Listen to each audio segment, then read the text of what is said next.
নিষিদ্ধ ঘোষিত সংগঠন আওয়ামী লীগের সাবেক সাংগঠনিক সম্পাদক এবং সাবেক অবৈধ এমপি আখতারুজ্জামান, তাকে আজকে তদন্তকারী কর্মকর্তা সন্ত্রাসবিরোধী আইনের একটি মামলায় তাকে আদালতে উপস্থাপন করে তার 7 দিনের রিমান্ড প্রার্থনা করেন।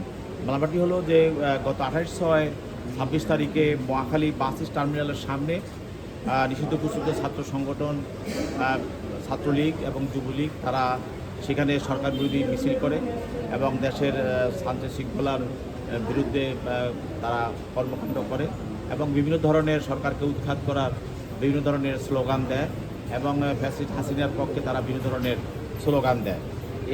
এই ধরনের ঘটনাগুলোর বিষয়ে পরবর্তীতে থানায় একটি মামলা হয়।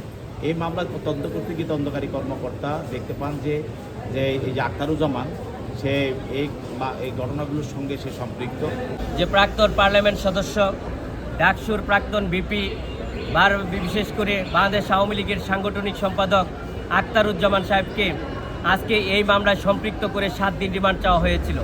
ওনার বিরুদ্ধে অভিযোগ করা হয়েছে যে বিশেষ করে একটি মিছিল হয়েছে সরকার বিরুদ্ধে এবং সেইখানে জয় বাংলা বলা হয়েছিল, জয় বঙ্গবন্ধু বলা হয়েছিল, শেখ হাসিনা এগিয়ে চলো আমরা আছি তোমার সাথে, এই স্লোগান দেওয়া হয়েছিল। সেই কারণেই এই মামলার সৃষ্টি হয়েছে। এই মামলায় বিশেষ করে ওনার নাম ছিল না, সাসপেক্টেড আসামি হিসাবে এই মামলায় ওনাকে গ্রেপ্তার করা হয়েছে।